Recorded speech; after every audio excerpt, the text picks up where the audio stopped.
నమస్కారం.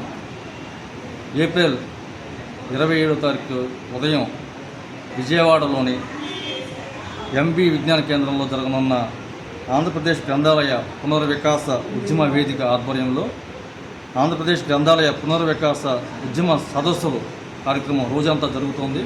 ఈ కార్యక్రమానికి కవులు, రచయితలు, ముఖ్యంగా పుస్తకాలు ప్రచురించుకునే ప్రతి ఒక్కరూ ఈ సదస్సులో పాల్గొనమని చెప్పేసి విజ్ఞప్తి చేస్తున్నాం.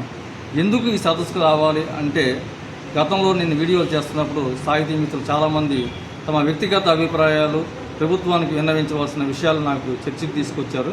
ఇది మన వ్యక్తిగతంగా మాట్లాడుకోవడం కాదు. మీరందరూ తప్పకుండా ఈ సదస్సులో పాల్గొని మీ అభిప్రాయాలు చెప్పినట్లయితే ఇది మన వాయిస్ ప్రభుత్వం దృష్టికి తీసుకెళ్ళడానికి ఎంతో ఉపయోగపడుతుంది.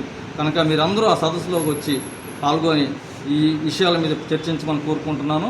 అయితే దీనివల్ల ప్రయోజనం ఏంటి అంటే, ముఖ్యంగా రచయితల పుస్తకాలు ప్రతి సంవత్సరం కొనుగోలు చేసే విధంగా ఒకటి, గ్రంథాలయాలకు చేరే విధంగా ఒకటి. రెండవది ఏంటంటే, ప్రజలను చైతన్యవంతం చేయడానికి మన రచనలు ఏ రకంగా ఉపయోగపడతాయో ఈ పుస్తకాలన్నీ జనంలోకి వెళ్ళడానికి అవకాశాలు ఉంటుంది. ఇక మూడో అంశం పుస్తక ప్రచురణ. ఈ మధ్యకాలంలో పుస్తక ప్రచురణ చాలా ఆగిపోయినాయి, చాలా దీన స్థితిలో ఉన్నాయి.